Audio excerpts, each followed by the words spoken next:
pagkuha sa inyong Biblia. And I believe in the book of Ecclesiastes.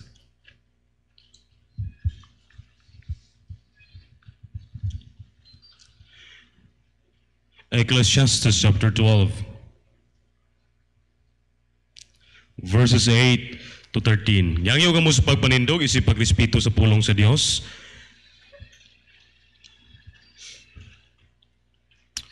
Ecclesiastes chapter 8, Ecclesiastes chapter 12, verses 8 to 13. Kung inyo nakita si Amen. Okay, ako nabasa sa verse 8, kamo sa verse 9, hangtod na mahuman sa verse 13. The Bible says, kakawangan sa mga kakawangan, nagaingon ang magwawali, ang tanan kakawangan.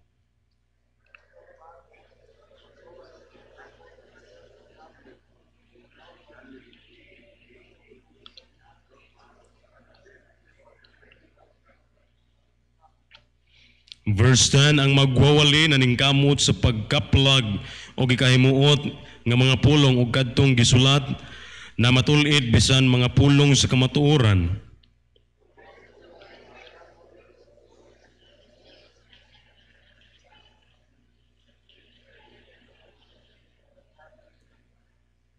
Og dugang pa pinaagi niini akong anak pagpatambag sa paghimo og daghang mga basahon walay katapusan og ang daghang pagtuon kapoy sa unod. In verse 13 ato dunganon sa pagbasa, read. Paminawo nato ang panapos sa tibuok nga hilisgutan.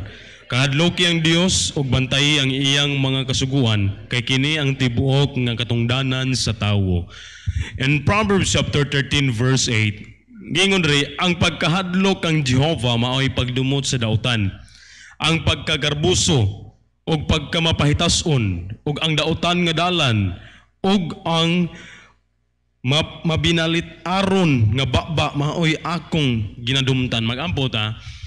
Amahan namong langit noon Dios nga labing gamhanan Ginoo Lord. Salamat intak na sa kamuntagon gidaay kinamog pasalamatan Ginoo sa kaayo nimo sa mong kinabuhi. Salamat Ginoo for this another day nga gihatag nimo sa matag usa. Salamat ani nga time nga diin kami makasimba sa espiritu ug kamatuoran. We pray Ginoo nga ikaw may magabless.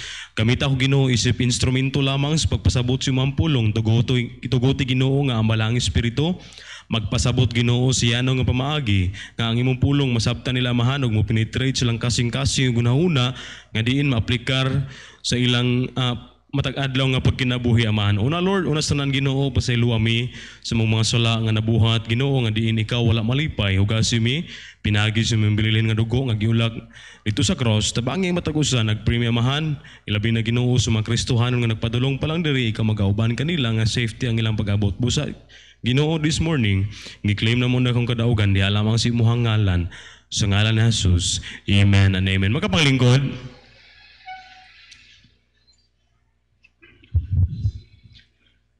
Okay, ado na naman ako 30 ka minuto sa pagpasabot din. Okay, well, so, this morning, atong paghisgutan, well, makita nimo diha in verse 13, sa in the book of Ecclesiastes, in verse 13, gingon diha, kini mao ang katapusan sa butang, ang tanan na dungog na kahadloki ang Dios og bantayi ang iyang mga sugo kay kini mao ang tibuok nga katungdanan sa tawo. And then in Proverbs 13 verse 8, this same author which is si King Solomon ang the wisest king, ingon diha in Proverbs 13 verse 8, ang pagkahadlok kang Jehova maoy pagdumot sa dautan. Unsa man na ang pagkagarbuso og pagkamapahitason og ang dautan nga dalan og ang mabinalit aron nga baba maoy akong ginadumtan. Now, ang pag-isgutan nato this morning, naguluhan, the fear of the Lord. Ang pagkahadlok nato diha sa Ginoo. Well, kimo lang taon, in Merriam-Webster Dictionary, ang buot pasabot anang fear, gingon dito sa Merriam-Webster Dictionary, fear means it is an unpleasant, often strong emotion caused by anticipation or awareness of danger. Kanang mubati ka kahadlok ba nga kung muadto ka diha, mahadlok ta diha kay murag ngit-ngit man, no? Mao na buot pasabot ana. Or in other word, to be cautious or to beware or signifies to act with the reverence produced by holy fear. So mao na nga fear nga naa ni Noah Nga giingon diha sa Hebrews 11 verse 7. Giingon diha, by faith, Noah being warned of God of things not seen as yet, moved with fear. Okay? Moved with fear, prepared an ark to the saving of his house, by the which he condemned the world and became heir of the righteousness which is by faith. Or, put simply, fearing the Lord has a strong connection to an obedience to God's will. Amen? Well, kamalang tawon, kung balik ta sa book of Ecclesiastes, ingon diya si King Solomon, kini mao ang katapusan sa butang. It is conclusion of the whole matter. Okay? Kahadlok ang Dios, ang tanan nagadungog na. Kasi yung diha, kahadloki ang Dios. Tanan na experiencehan na ni Solomon. When we talk about wealth, naan na niya. No? Mag-iskutag dungog, naan na po niya. He's a king. Dato siya. Health, naa, tanan. Huwag mo lang taon. Naan niya tanan ba? Pero, yung sige ingon niya, in verse Ecclesiastes chapter 12 verse 8, in verse 8, ingon siya diha, vanity of vanities, saith the preacher, all is vanity. Well, usahay ang atong pauna-una, na-argue diha, no? Well, there's nothing wrong about that. Okay, gusto kita na, di ba? Gusto kita. Well, in fact, ang Diyos may gahatag og gahom na to give us wealth. Amen? Ang Diyos may gahatag og gahom. Pero, kimulang taon, sa verse 13, conclusive word ni King Solomon ba? Amen? Ingon siya diha, kahadloki ang Dios. Kumulang taon karon daghan biya mga tawo nga adunahan. Amen? Daghan. Pero walay pagkahadlok sa Ginoo. Amen? Napa mo diha? Yeah, in Proverbs chapter 8 verse 13, the fear of the Lord is to hate evil. Pride, arrogancy, the evil way, the froward mouth do I hate.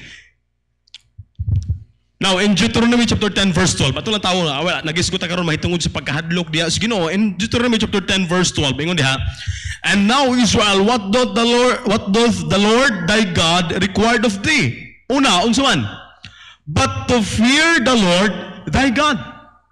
Una, kahadlok ka na to ang Dios. Kung naa man kita gikadlokan karon, mas labang itong gikadlokan ang Dios. Amen? Human yan to walk in all His ways. Musunod kita sa lakang sa Ginoo. Musunod kita unsay gisulti sa Biblia. Muna usahay, lisod kay pagsunod. Kanang kinabuhi nga Christ-like ba? Why? Because watay kahadlok diya sa Ginoo. No? Watay kahadlok diya sa Ginoo. Human yan and to love Him. Lord, gihigugma ka. Lord, gihigugma ka. Pero adlang Domingo, ano di man kasimba? Well, usahay, naiusa ka magwawalay, ingon siya, ang barometro kuno sa Kristohanon nga kinabuhi, makita na musimbatag Huwebes. Dili lang kay Domingura, adlang Domingura, buntag ba? No? Buot pasabot, asap tanan niya na, may simba kag midweek service, may simba kag Domingos buntag, apil na po ang hapon. No? Kaya sa ahay, bugno, binay-labinay, kahapon, kailan may ikatulog. And then, and to love Him, and to serve the Lord thy God with all thy heart, and with all thy soul. Dagang nangalagad, pero dili tibok ka lang, dili tibok kasing-kasing. Kaya naman, walay kahadlok diha sa Ginoo. Walay pagrespeto diha sa Dios. Okay na lang, di ka simbag hapon. Okay na yun, di ka simbag hapon eh. Walay kahadlok sa Ginoo. It is not the proper place kung wala ta simbahan adlang Domingo. Amen? Timailhan nga, na mga timailhan, isulti sa Biblia, timailhan sa mga tao nga walay kahadlok sa Ginoo. Okay? Ato lang taon, in Romans chapter 3 verse 11, ingon diha, there is none that understandeth, there is none that seeketh after God. So may buot mo subot niya na, ay mo lang taon karon, ang tao busy siyang kaugalingon, busy silang kaugalingon nga pagpaningkamot. O na, ang panahon si Ginoo kwaon pa gyud. There's none that seek it after God. Sa dosay kung Kristohanon, inunana pod. No? Kwaon ang panahon para sa Ginoo. Kwaon, daginoton pag yun. And then, in verse 12, they are all gone out of the way.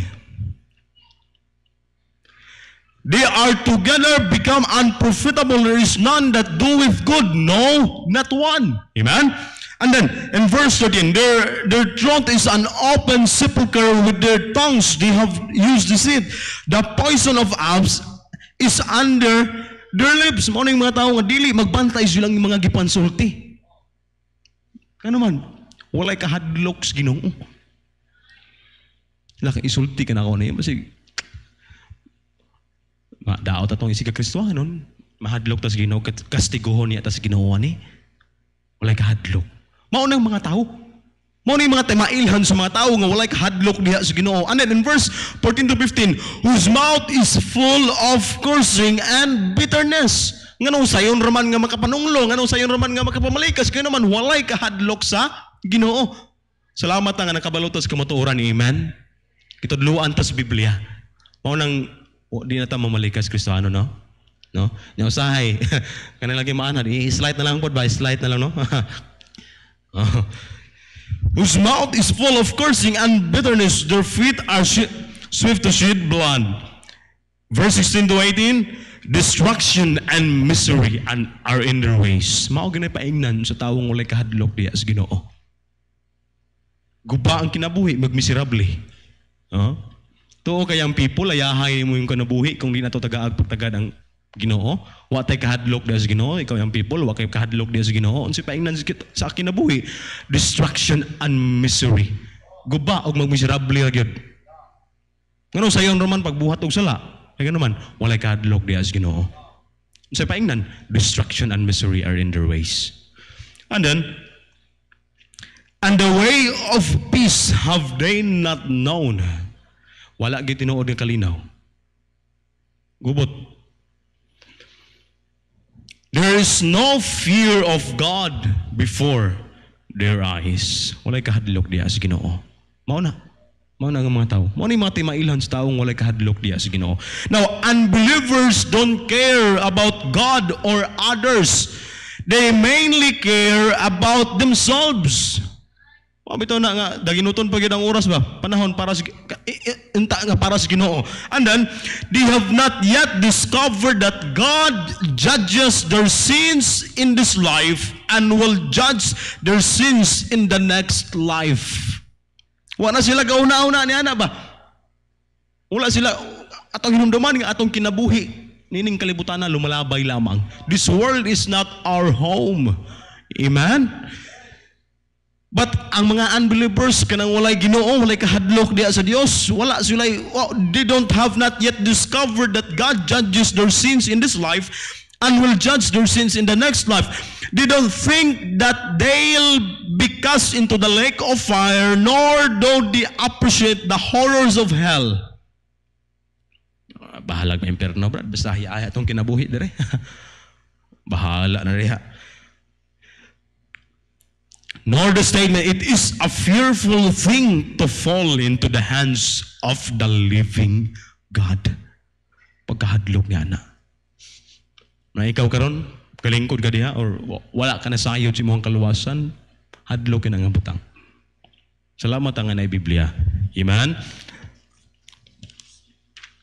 But fearing the Lord means to be in awe of His holiness, to give Him complete reverence and to honor Him as the God of great glory, majesty, purity, and power. Ang pagkahadlok diha sa Dios buot pasabot mitahod ta, reverence or may honor ta diha sa Ginoo. Mabitang nga misimba ta, mihatag tag panahon sa Ginoo pagpakita ning ginahadlok ta sa Dios. Amen? Pagpakita ning respeto ta diha sa Dios. We honor God sa atong kinabuhi. Kaya kung wala ang Diyos, wala, luoy ta. Amen? And then, for example, when God revealed Himself to the Israelites at Mount Sinai through thunder and lightning, with a thick cloud over the mountain, and a very loud trumpet blast, they all trembled in fear. Amen? Nagkurog ba sa pagkahadlok di sa Ginoo. Sa diha nga nakita niya ang mga milagros Ginoo, ang mga Israelites nakita nila ang gibuhat sa Ginoo, silang kinabuhi, nagkurog sa kahadlok kani. Grabe, gibuhat sa Ginoo. Amen. Now, kinds of fear. Atong hisgutan karon, kinds of fear. Nagkalain-laing klase sa pagkahadlok sa nga naa sa tawo. Okay. Una, kanang gitawag na tog holy fear. Buot pasabot, love and respect for the majesty and holiness of God. Holy fear, buot pasabot na atay gugma og pagrespeto diha sa Ginoo. Ano si tawag na? Ano siya gitawag og holy fear nga makita nato sa Bible. Nga in Genesis chapter 20 verse 11, ingon diha, and Abraham said, because I thought, surely the fear of God is not in this place, and they will slay me for my wife's sake. Ayo Kristohanon, young people, mauna atong giuna-una ba, no? Nga wala ang kahadlok diri sa Ginoo, dili ta diri. Wa ni lisod ni diri, dili ni para sa Ginoo, dili ni para sa Kristohanon ning lugar na. Wala ang next verse ay. Surely the fear of God is not in this place, and they will slay me for my wife's sake. And then in Acts chapter 9 verse 31, then he had the churches rose throughout all Judea and Galilee and Samaria, and were edified, and walking in the fear of the Lord and in the comfort of the Holy Ghost were multiplied. Well, maunang mga Kristohanon nga naa nga lugar, Judea, Galilee, and Samaria. Well, mauna ang gitawag og holy fear. Buot pasabot, adunay gugma og pagrespeto diha sa atong Dios. Amen. Mauna nga gitawag og holy fear. Well, the fear of the Lord enables man to, next slide. The fear of the Lord enables man to, literally, respect God's authority. Morespeto ta. Morespeto ta sa kinsa gibutang diri sa Ginoo. Amen. Morespeto ta. Kung natay tinuod na kahadlok sa Ginoo, morespeto ta kung kinsa gibutang nga leader sa matang area. Amen. And then obey God's commandment. Sugo sa Ginoo ba? Biblia. Kung tinuod ta nga nay kahadlok sa Ginoo, paningkamutan to by the grace of God kung masunod noon sa gisulti sa Biblia. Amen? Obey God's commandment. And then, letter C, turn from evil. Usahay mo, atong unahuna man good, walay nakakita bitaw. Walay nakakita, sayo na. Walay nakakita, wala si pastor, wala si brother, wala si kawan. Pero hey, ang Dios nakakita. Ang Dios nasayod. Bisa pag nakakaaha ka mo tago, bisa pag unsa pa rin, ang Diyos nasayod. Ang Diyos nakakita. Pero kung nahaatay kahadlok diya sa Ginoo, it is, maunay mo palayo, maningkawot na by the grace of God ba, nga mulika is pagpakasala. Amen? And then, pursue true holiness. When I nga Biblia, 2 Corinthians chapter 7 verse 1, having therefore these promises, dearly beloved, let us cleanse ourselves from all filthiness of the flesh and spirit, perfecting holiness in the fear of God. And then number 2, kanang gitawag og fear of unforgiven sin. What pasabot? This is fear of the guilt of sin. Kasi may example ni ana. Okay, una, Adam's fear of unforgiven sin when he sinned. Si Adam, inomdom, si diha nga nakasala siya, unsa may gibuhat nila? Unsa man? Gatago-tago na. Gatago-tago. Now, in Genesis chapter 3 verse 10, ingon diha, and he said, I heard thy voice in the garden, and I was afraid, because I was naked, and I hid myself. Tungod sa sala, nahadlok, nawa na. It's the fear of unforgiven sin. Hala, nakasala ako. Ang kuya o nakasala ako. Okay ra. Muna'y pinakadlok. So siyo na to itong kaugalingon. No? Manausahay ang Kristohanon, dili ganahan, ubuhat, sa buhaton sa Ginoo kang naman, tungod sa sala. Magtago-tago na. Fear of unforgiven sin. Next, the Felix. Okay, so Felix. Felix fear of unforgiven sin as he heard Paul preach. Ingon diha in Acts 24 verse 25. And as he reasoned of righteousness, temperance, and judgment to come, Felix trembled and answered, Go thy way, for this time, when I have a convenient season, I will call for thee. And then men who reject the preaching of the gospel. Okay? Katong mga tao ba nga may reject sa pagwali sa pulong sa Ginoo? In Hebrews chapter 10 verse 27, ato na basahon. Apan sa usa ka tinuod nga makahahadlok nga paabot sa paghukom ug nagadilaab nga kaligutgot nga muut-ot sa mga kaaway. In verse 28, siya nga mibiay-biay sa balaod ni Moses na matay nga walay kaluoy ilalom sa duha o tulo ka saksi. Verse 29, sa unsa pa ka mas masakit nga silot nga gidahom ninyo, ano naman to? Siya pagahuna-hunaon nga takos kinsa nagtamak sa anak sa Dios ug nag-isip sa dugo sa pakigsabot nga pinaagi niini siya gibalaan nga usa ka dili balaan nga butang ug nakahimo og makapasilo ngadto sa espiritu sa grasya. In verse 31, unsa kini kamakahahadlok nga butang nga mahulog ngadto sa mga kamot sa buhi nga Dios. Mauni nga fear nga naa sa mga tawo nga may reject sa pulong sa Ginoo. Unsa ka makahadlok nga butang nga mahulog ngadto sa mga kamot sa buhi nga Dios. Pasalamat ta nga nakaangkon ta sa kaluwasan. Nangingon ang Biblia, unsaon ta man kita may pinakadato nining kalibutan na pero malaglag ta sa impyerno human nining kinabuya. Usa ka makahadlok. And then number 3, which is the fear of unforgiven sin. Okay, number 3, kani gitawag og fear of judgment at Christ's second coming. Walang mga tawo, wala sila nahadlok nini. Unsa may gikadlokan nila? Brad, wala ko mahadlok, Brad. Matapos ang kalibutan. Unsa may kadlokan niyo, Brad? Hadlok kong matapos ang bulan. Ano naman? Daghang maningil. Daghan gyud. Tubig, kuryente, PLDT, sa pana, daghan. Pero kani, fear of the judgment of Christ second coming. Pagkahadlok ba? Okay, ubot pa sa butan the wicked will have fear and terror of God's judgment at Christ's second coming. Now, unsa gingon sa Biblia in Isaiah chapter 2 verse 19. Og sila moadto ngadto sa mga bangag, sa mga dagkong bato tungod sa kadlokhaon silang gibuhat. Og sila moadto ngadto sa mga bangag, sa mga dagkong bato, og ngadto sa mga langob sa yuta. Well, mao na ilang buhaton sa tungod sa pagkahadlok nila diha sa Ginoo nga mobalik ang Dios, andan kay hukman sila. And then, tungod sa kahadlok sa Ginoo ug tungod sa himaya sa iyang pagkahalang doon sa diha nga nagabangon aron sa pag-uyog nga makialilisaw sa yuta. Well, hadlok ang mga tawo nga hukman sila. Muna ang iyang buhaton, managaw sila, bisag asa sila musuksok. Okay? Well, the fear of judgment at Christ's second coming. And then, number four, the fear of man.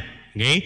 The fear of man. Both pasabot, proper respect for those in authority. Amen? Manaingon ang Biblia in 1 Peter chapter 2 verse 18, servants, be subject to your masters with all fear, not only to the good and gentle, but also to the forward. Pasabot, ano yung pagkahadlok sa mga tao nga gibutang diha sa Dios ba? Amen? Sample, musunod ta sa balaod sa gobyerno. No? Musunod ta. Daingog social distancing. Kaya naman, hadlok ta. Kay basi niya makamulta ta. No? Pag ingon og walay maglaag-laag, sunod ta. Kaya naman, may mando sa gobyerno. No? Sa mutag ang Dios may mando ni ana. Simba ka, labi naghapon, simba ka, ayaw nagkwaa. Tinuod ka nga nagkahadlok sa Ginoo, musimba kita. No? Dili na to na ibaylo sa mga butang, isa mga lingaw-lingaw nining kalibutan na. Proper respect for those authority. Now, in Romans chapter 13 verse 6, atong basaho na. Romans chapter 13 verse 6, oh. Kay tungod niini nga hinungdan, bayad usab kamo og buluhisan. Kay sila mga alagad sa Dios. Okay? Nga nagaatiman kanunay niini gayud nga butang. Next verse. Busa ihatag sa tanan ang angay kanila. Buhis ngadto sa kang kinsa nga ang buhis na hiangay. Bayronon ngadto sa kang kinsa ang bayronon, kahadlok ngadto sa kang kinsa ang kahadlok. Pasidungog ngadto sa kang kinsa nga pasidungog. Munang let's learn to obey sa balaod sa gobyerno. Munang gitawag tag law abiding citizen. Dili I hope walay Kristohano nga number 1 nga sa pakiros balaod sa gobyerno. Amen. Napa mo diha? Which is the fear of number 5 kani. Number 5, cowardice and timidness. But pasabot, an emotion, well guys, ko ta karon sa mga nagkalain-laing klase sa pagkahadlok. Okay? And then number 5, last, cowardice and timidness. But pasabot, an emotion experienced in anticipation of some specific pain or danger. Well, nayon sa yung dako naman dako naman ang tanay, pero ngano mahadlok man, gabiin dako magpakuyog, magmangihi. Naunsa? Talawan, hadlok, no? Hadlok og sana multo. Hadlok og adili ko diha kay kuan ron nay manananggal diha. Pero mabuhat og sala dito sa ngit-ngit gyud mahadlok. Pero sugoon sa mama nga adto karaton di ko na mahadlok ko kinay kuan dito. Pero pabuhatag sekreto nga sala bisan pag didtos pinakabukid dito sa pag-asa na mo adto gina kaya naman di mahadlok. Di mo mahadlok ang buhat og sala pero mangihi alas 12 sa gabi dako magpakuyog pag ngihi ka. Ngihi kuyog ko be. Mahadlok. Muna yung Biblia in 2 Timothy chapter 1 verse 7, for God hath not given us the spirit of fear. Amen? Mahadlok. O sa una ra na nga gitudluan ta sa una nga hadlok ra dungad. Mahadlok kita na manabi kita, tabi apo prabiyag manabi kita kay mahadlok man ta mubuyagan ta. Pero pasalamat ta nga nakabalutos ka motoran. Nga kana sila wala na sila gahom sa diha nga si Kristo naa aras tong kasing-kasing. Amen? Mangwanta kani ayaw dayon kanay iring nga agi nga itom ayaw di malas na mahadlok to mo sin di malas yung maabot sunahan ayaw.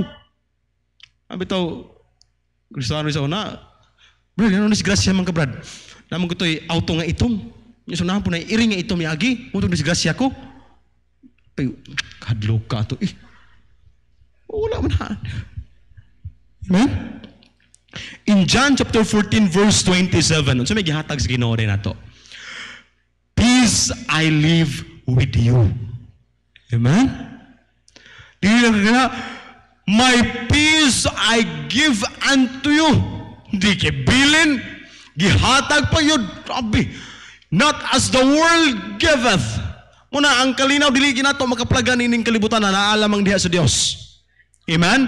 Kaya tuo ka nga, bisag asa ka ng puyo, bisag pag-asa ng ispinuha ka puyo, kung wala kay Ginoo, di yun magmalinaw ng pamuyo. Di yun ta makaplag o kalinaw. And then, not as the world giveth, give I unto you, let not your heart be troubled, neither let it be afraid. Now, na mga example sa Biblia, malapit ang oras, para yun ang sunod nga gayon, na mga example sa Biblia nga nahadlok yun sa Ginoo. Okay? Una, people who fear the Lord, una, kaning gitawag mga godly woman. Okay? Na mga Diyos nun, nga mga babae ba nga, Kristohanon, mga Diyos nun yun ba? Well, unsay description sa Biblia na. In Proverbs 31 verse 30, ingon ang Biblia, favor is deceitful and beauty is vain. No? Unsaon ta man ang bisa pag unsa inudlo nato. Bisa pag unsa ta kagwapa. Kamo day. Bisa unsa pa kagwapa ang babae, Kristohanon ikaw. Pero kung wala tay kahadlok, wala kay kahadlok sa Ginoo, beauty is vain. Kawang na. But a woman that feareth the Lord, she shall be praised. Dili ko magsayal og mubo kay naka. Ipaminaw nimo ako gi may center of attraction ba kung magpupuo ko sa akong magpakita ako sa akong paa, magpakita ako sa akong puso nga gidalikdik, magpakita ako sa akong paa nga nagagulat. Na kay kahadlok sa Ginoo, ayaw na lang unsaon to man ang beauty na ani mo. Pero wa tay kahadlok di sa Ginoo. Pero simple. Well, there's nothing wrong about that, no? Magpa-unsa ka ba? Well, magpagwapa ta or pero ang tinuod din ang pinakalindot diha kanang naikahadlok sa Ginoo. Amen. Manang mga lalaki pagita magbabayi ginahadlok diha sa Ginoo. Unsa man kanang dili magsuot og mga pinaipok. No? Di magsuot og pinaipok. Kanang tigsa nimo dili akin sa man ka mukuan dayon. No? Muna iyon ni Pastor nga piso ra gyud kantidad ana.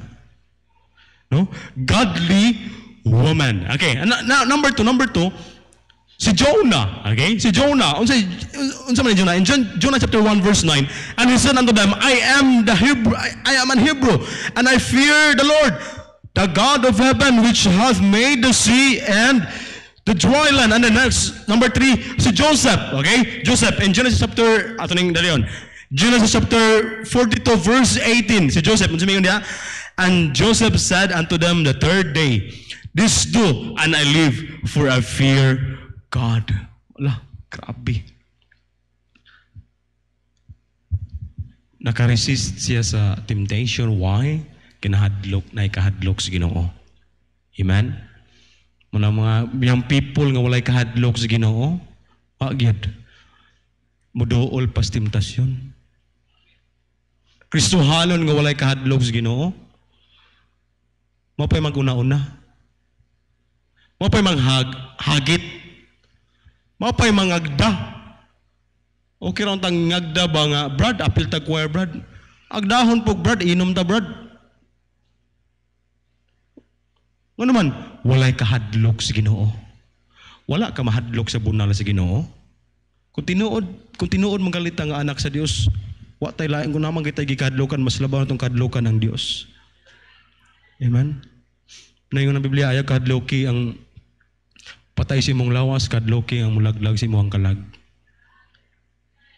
Brad, Brad, kuyog ta, Brad.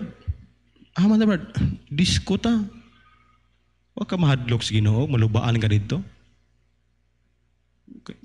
Sa kuan pa, lamir, yung pikhat. Ano man, walay kahadlok sa Ginoo.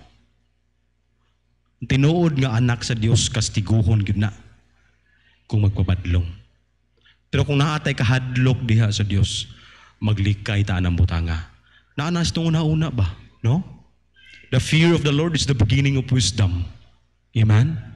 Hinungdan sa beginning of wisdom na. Unsa may pasabutan ng wisdom? Wisdom mo pasabutan na application sa knowledge og understanding. Natay kaibalo sa Biblia, natay pagpanabot, pero wala to gi-aplikar, hindi na matawag wisdom. Kabalot nga bawal mo inom, pero inom gyapon ka. Matawag mo nag-wisdom? No. The fear of the Lord is the beginning of wisdom. Pero kung nakay kahadlok diha sa Ginoo, muli kay ta. Amen? Napaday, number 4. Okay, napay oras. Apas pa nito ni. Okay, number 4. Si Job. Now, unsa yung Job? Then Satan answered the Lord and said, doth Job fear God for naught?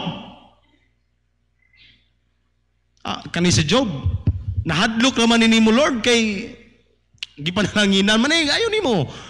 To gisulayan siya sa Ginoo, isulayan siya sa Yawa, gitugutan si Ginoo nga sulayan siya sa Yawa. Pero unsa man, pabiglan na gyapon si Ginoo.